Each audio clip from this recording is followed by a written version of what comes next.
king of German mercenaries. Chapter 49, Temporary Army Expansion.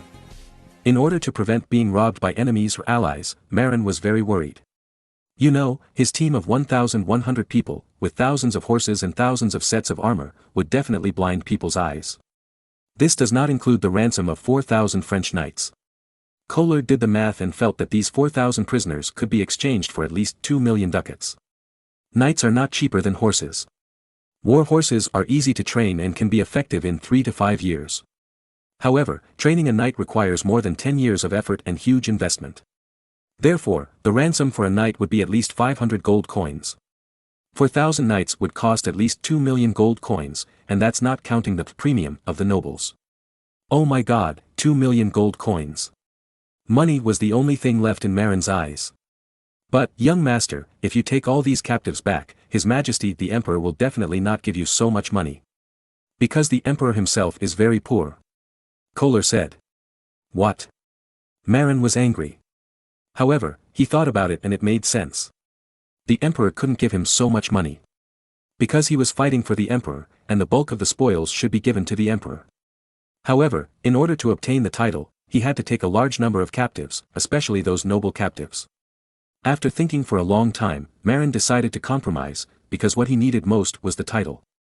As for the horse armor, Marin decided to keep some of it for himself so that he could exchange it for money. However, this wealth was too huge, and he had no confidence in protecting it. So, he decided to expand his army. Expand the military? Schwartz didn't quite understand. It's just temporary. I can't afford to support too many troops. I want to recruit some soldiers, just to scare others so that they won't be robbed. Now Schwartz understood that it was just a bluff. How much should it be expanded? About 3,000 people. Schwartz, take your men to the Italian villages to capture the militia and make peace with them. Release them after arriving in Venice. Also, borrow some food from the landowners. The so-called borrowing food actually means robbing food. Marin originally had only 1,100 people, which was enough to solve the food problem. But now there are 4,000 more prisoners and 1,000 Italian militiamen, and the food is far from enough. Fortunately, before they left, some mercenaries who were butchers killed and injured horses in the valley and cut them into meat and took them with them on the road. Otherwise, there would definitely not be enough food. However, the horse meat would spoil easily in the summer, so Marin had no choice but to send his troops to rob several towns near Piacenza and steal a lot of salt to pickle the horse meat. 10 days later, Marin's team had expanded to more than 8,000 people, which was extremely impressive. Schwartz did capture 3,000 Italian militiamen to make up the numbers. However, the militiamen rioted that night and 1,000 of them ran away. As a result, Marin only had 3,000 Italian militiamen to fill in the gaps, including the previous 1,000 militiamen. Marin stopped to rest for a few days in a remote area in the Duchy of Milan. By the way, he gave the 3,000 Italian militiamen a simple training. At least, they learned to distinguish left from right and march in formation. Moreover, Marin also made them simple black cross white vests to wear. People who didn't know the situation thought that these 3,000 people were also soldiers. At least, they looked very neatly lined up. As for the weapons of this group of people, Marin directly gave them wooden sticks with sharpened wooden spear heads on them. He painted them with stolen paint, making them look like metal spear heads, but they were actually made of wood. Then, Marin swaggered with 4,000 armies and 4,000 French prisoners, all the way to the Imperial Legion station in Venice. At the same time, the Italian coalition forces were still chasing the remaining 3,000 Swiss mercenaries. Unfortunately, the Italians were frightened by the Swiss and dared only to keep an eye on the Swiss from a distance, not daring to attack. Moreover, they did not know where the 8,000 French knights had gone. They did hear some noises of fighting last night, but they didn't dare to go out in the middle of the night. Because they had never experienced fighting in the middle of the night. Not to mention them, even the 3,000 Swiss mercenaries didn't dare to go out in the middle of the night. Only Marin's men, after training, dared to fight at night. The Swiss retreated along the Roman road by the river instead of the mountain road. When they retreated, the river bank that Marin had dug up earlier had almost drained away, and a lot of water had soaked the fields. The Swiss mountain people are very wild and are not afraid of wading. They took off their shoes and waded through the flooded road barefoot. The Italian coalition forces, however, were not as hardworking as the Swiss. The Duke of Mantua first went to recruit peasants and blocked the river bank. The coalition forces passed through this section after the water receded the next day. Then, they continued to lag behind the Swiss. After Marin led his army into Venice, he originally planned to do business with the Italians. At first, he planned to send someone to contact the Italian coalition. After all, if he led his men into the Holy Roman Empire's military base, he would not have the right to dispose of the captives. However, he was afraid that the Italians would rob him. So, instead of sending people to the coalition forces, he sent people directly to Venice to negotiate with the government of the Venetian Republic. What? You said that a Holy Roman Empire officer captured 1,000 French knights. The Doge of Venice was stunned. Then, he urgently summoned the bigwigs of the Republic of Venice for consultation. What does this person mean? Why did he tell us this news? Some people were confused. Is there any need to ask? You want to exchange money with us? A nobleman who was doing business revealed Marin's motive. Change money? Yes, the ransom for a knight is at least 500 ducats. This guy is here to do business with us. Then why doesn't he ask the French himself? Are you stupid, Tony? He is just a middle-level officer of the Holy Roman Empire, and seems to be a legion commander, Marin is bragging. The prisoners in his hands must be handed over to the Holy Roman Emperor. Who is Maximilian I? He is a poor emperor. Now that the prisoners are in his hands, what does the ransom have to do with that officer, said the Venetian counselor venomously. Ha ha ha. Everyone laughed. They remembered that the Holy Roman Emperor seemed to be a really poor guy. Chapter 50 Private Transaction. Then why should we buy prisoners? What benefit will it bring to Venice? A senator asked doubtfully. That's a good question, that's what I wanted to ask as well. I think I know how to answer. Agostino Barbarigo, the Doge of Venice, said slowly. I would like to hear the governor's advice. Venice is rich, everyone knows that. Ha ha ha ha, everyone present laughed heartily. But we lack fame and prestige. Many people and forces regard Venice as a fat sheep. Everyone present was silent. Agostino's words did make sense. So, I plan to buy a group of French prisoners of war from this greedy Holy Roman Empire Legion commander, and announce to the public that they were captured jointly by Venice and the Holy Roman Empire. How can we ensure that the secrets are not leaked? The Legion commander can control his subordinates, but he cannot control the French. When they return home, they will expose this matter. This is a problem. I will go to the west to talk to the Legion commander in person, and both sides will come to a consensus. The next day, the Venetian governor Agostino Barbarigo quietly went to Marin station with 50 guard knights. Governor, are you worried about being exposed? That's easy. I'll just tell the French that half of the army I lead are Venetians. Is this okay? Agostino Barbarigo hesitated. No problem, leave it to me. When the time comes, I'll let 1,000 of my men who participated in that battle go back with you. They're all Italians, too. Really? Agostino Barbarigo was a little surprised, certainly. In fact, Marin was referring to the first group of Italian peasants around Fornovo who were conscripted. They did fight in the war, albeit to frighten the French. The French did indeed regard them as reinforcements. Until now, Count Flair still thought they were reinforcements sent by the Italians. After solving this headache, Agostino Barbarigo quickly and enthusiastically discussed the terms with Marin. In fact, Marin only had 2,000 prisoners outside. The other 2,000 were hidden in another garrison. Moreover, the Venetians actually made no loss in this deal. Because Marin wanted cash, while the Venetians wanted fame. Moreover, the Venetians could also ask the French for ransom after getting the captive, so it was not a loss.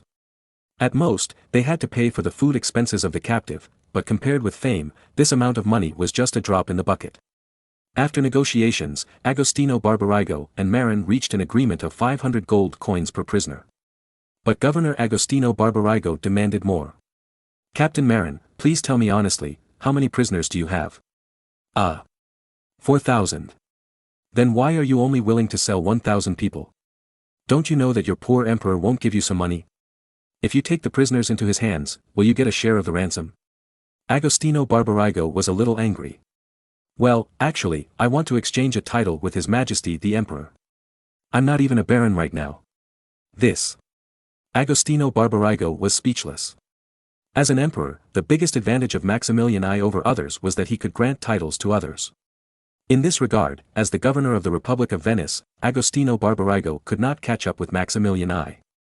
Although there were nobles in the Republic of Venice, they were all titles passed down from a long time ago. Now, the Republic generally no longer grants new titles to people. Okay, sell me another 1,000 men. I don't want nobles, just ordinary knights. That's a total of 1 million gold coins, Governor. Do you have that much cash? Commander Marin, don't underestimate Venice's financial resources. Venice is not short of money. Agostino Barbarigo's stubby face was full of arrogance, just like Uncle Ben Shan, who was pretending to be a leader with his hands behind his back. Deal. Marin was willing to give it his all for 1 million gold coins. By the way, Governor, I have a group of excellent captured French war horses and plate armor. How much? Governor Agostino Barbarigo turned back suddenly, his eyes fixed on Marin. He almost forgot that the prisoners captured by Marin were French knights, each with a warhorse, armor and weapons. The Republic of Venice is a very ambitious country, and they are not short of money. So, they are also ambitious. The French invasion of Naples made him see the weakness of the Italian countries. So, they are also a little restless. Otherwise, the War of the League of Cambrai 13 years later would not have happened. That war was because Venice wanted to expand, which resulted in the backlash of the states, causing Venice, which was just trying to expand, to be beaten down. Venice had no shortage of money, sailors, or infantry, but they were seriously lacking in cavalry, because Venice was, after all, a country that had been founded on the sea and had always attached great importance to the sea. But if you want to participate in a land battle, you must have a large number of cavalry to support you. Otherwise, it is difficult to say that the infantry alone is strong. Now, Marin said he had a large number of war horses and armor, and Agostino Barbarigo was immediately interested. Give it to me, I want them all. Agostino Barbarigo's eyes were a little red. Governor, I can't give you all of them. Otherwise, I won't be able to explain to His Majesty the Emperor. Marin didn't dare to agree to Agostino Barbarigo. Otherwise, his reputation in the Holy Roman Empire would immediately drop to hatred. In that case, Marin might not even be able to survive in Germany. Okay, I want half. Governor, war horses and armor are also very expensive. Marin reminded kindly. How many horses and armor do you have? 2,000 war horses, 6,000 sets of plate armor. Hiss. Agostino Barbarigo gasped in fear. He was frightened. War horses are also different from war horses. The load-bearing capacity of knights' war horses is much stronger than that of irregular light cavalry horses. For example, a full set of plate armor weighs 50 kilograms, and with horse armor, it weighs about 100 kilograms. Therefore, the load-bearing capacity of knights' war horses is much better than that of light cavalry horses. At least, in terms of load-bearing capacity, it can carry hundreds of kilograms more than light cavalry horses, 1,000 war horses, 3,000 sets of armor. Gritting his teeth, Agostino Barbarigo decided to shed blood. Then this price. Sir, I can't give you a too high price. The French will pay for those prisoners. As for these war horses and armor, I don't know the opinions of those parliamentarians. So, my proposal is that the war horse is 100 ducats per horse and the plate armor is 50 ducats per set. The price Agostino Barbarigo offered was not high, probably the lowest price, because the heavy war horses used by knights usually cost more than this price. However, as he said, he was not sure whether these armors would be a waste of money. After the discussion, Agostino Barbarigo immediately rode at full speed via Venice's well-developed post roads and rushed back to Venice to discuss the deal with the senators. What? So many horses and armor. Take them, Governor. This will greatly increase Venice's combat power, a general shouted excitedly. With these horses and armor, Venice will have an armored tank unit that can attack the enemy formation head-on on the battlefield. Apart from the Swiss spear formation, few armies can withstand the charge of thousands of heavily armored knights. With so many pieces of armor, how about we rob them, Governor? A sly-looking congressman suggested. I'm afraid that's not a good idea. They have 4,000 soldiers and they are strong. They can defeat 8,000 French heavy cavalry, can we beat them? Moreover, if the truth is revealed, we will become enemies with the Holy Roman Empire. The Venetian army had tens of thousands of people before, but they couldn't beat 4,000 Swiss mercenaries. And Marin also had 4,000 people, who could defeat 8,000 French knights, and he was not easy to mess with. In addition, the Holy Roman Empire also had tens of thousands of troops in Venice. Once the German army was angered, Venice might be looted. Therefore, the Venetians couldn't afford to gamble. Okay, then I agree. However, the price of the warhorse and armor needs to be kept down. Then, Agostino Barbarigo came back and bargained with Marin. In the end, Marin sold 2,000 ordinary captives to Venice for 1 million ducats. In addition, he sold 1,000 war horses with horse armor for 100,000 ducats, including the money for the horse armor. Marin suffered a bit of a loss. But Marin was eager to sell the stolen goods and didn't care so much. As for the plate armor, he sold 3,000 sets to Venice at a price of 50 ducats each, at a discount of 150,000 ducats gold coins. In this way, Marin instantly earned 25 million ducats. But he immediately remembered the 3 nails that the emperor and the count had planted in his army. In order to keep the secret, Marin wanted to kill the 3 people. After all, it was a war period, and the death of a few people could be reported as a death in battle. But considering their 15 men, if they were all wiped out, it would definitely alert the emperor and the count. As for the others, they were basically illiterate serfs, and they didn't quite understand the meaning of Marin's series of actions. In addition, they were used to obeying Marin's orders, so they didn't worry about their big mouths. Only the 3 knights and their attendants were a little difficult to deal with. Agostino Barbarigo knew Marin's concerns, laughed, and said it was not a problem at all. What should I do? Marin had a headache. This is easy. We in Venice will pay for each of the 3 people to keep quiet. Such a rich man. That night, Agostino Barbarigo personally came out and gave each of the 3 people a reward of 30,000 gold coins. So, the 3 knelt down. As for their followers, if the master knelt down, why didn't the followers kneel down with him? You have to know that the annual income of the 3 knights' families' territories is at most 2,000 to 3,000 ducats, and that's in a good year. 30,000 ducats is enough for their estate income for more than 10 years. Therefore, the 3 of them signed a confidentiality agreement, swore an oath with the Bible in hand, and received a reward that exceeded the output of their estate for more than 10 years. As for the poor emperor, can he give so much money? Even now, the emperor still owes them part of their salary.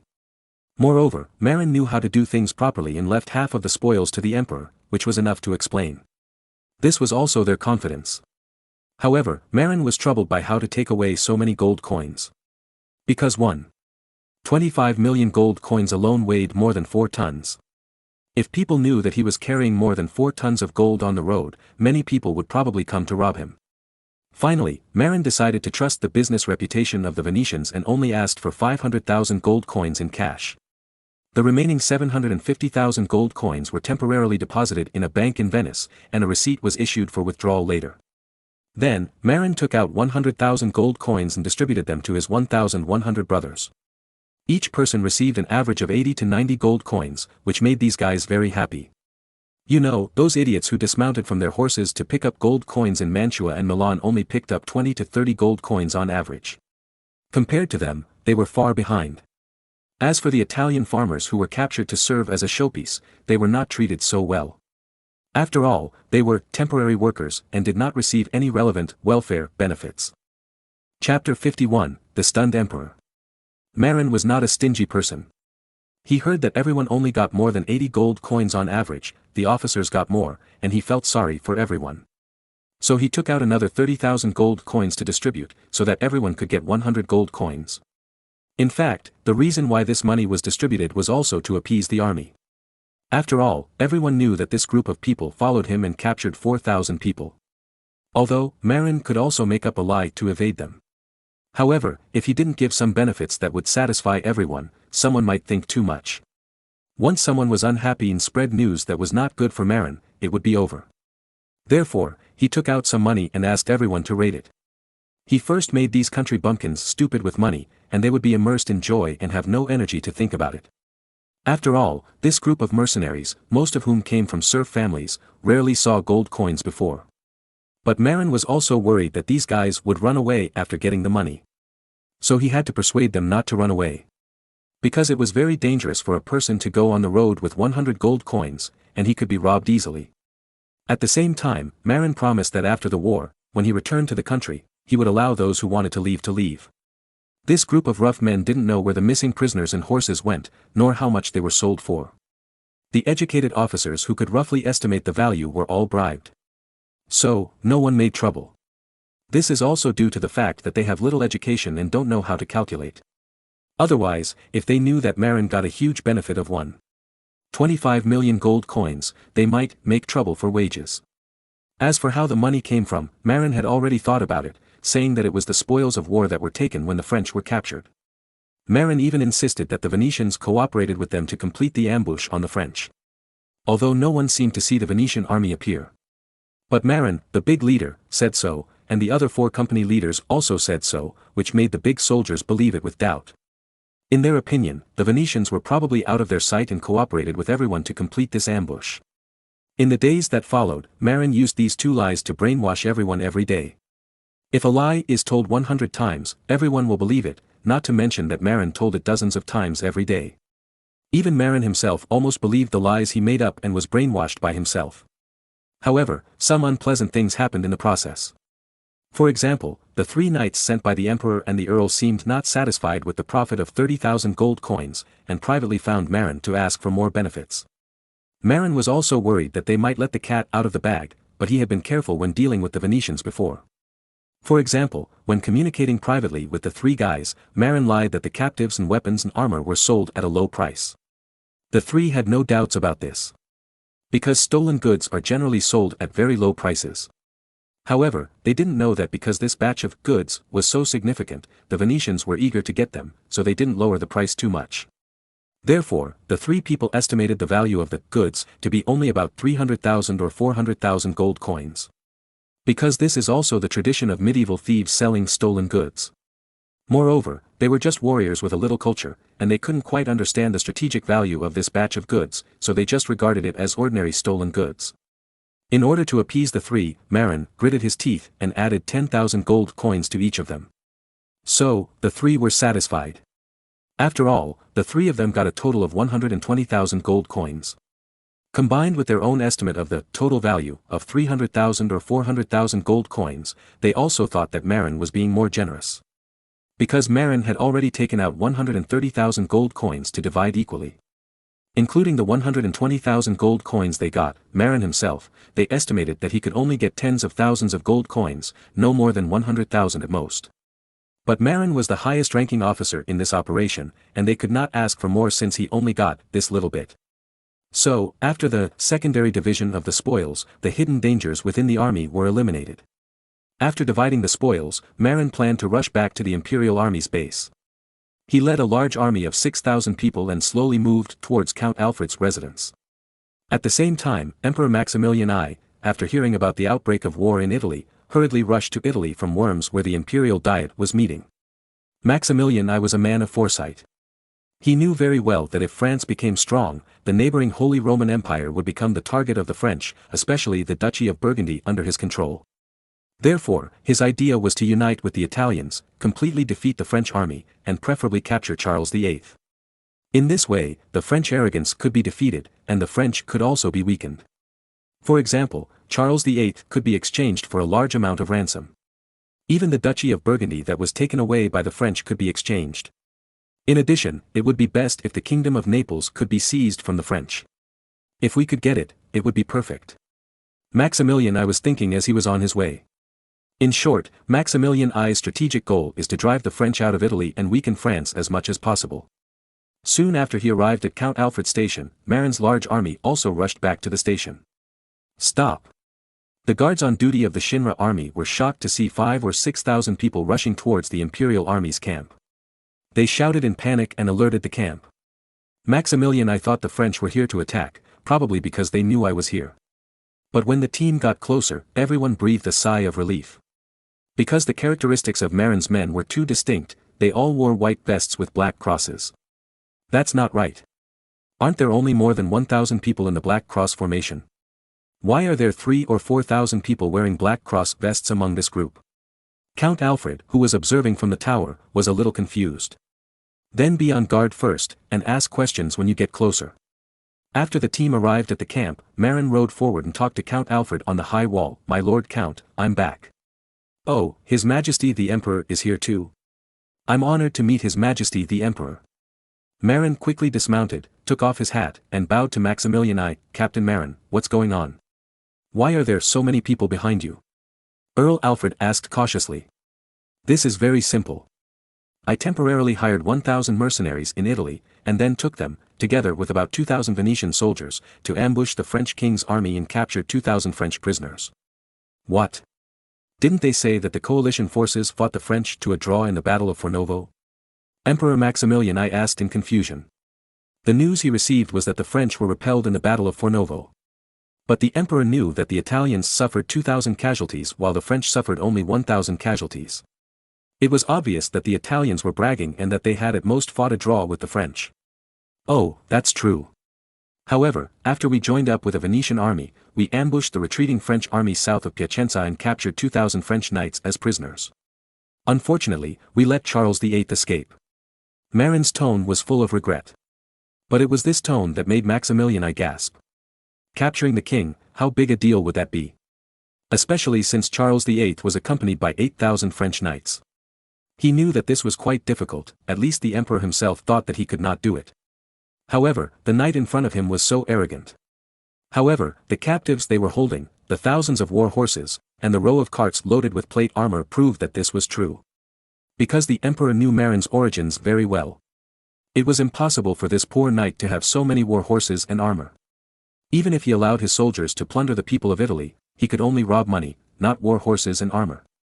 Then the emperor ordered Marin to be released.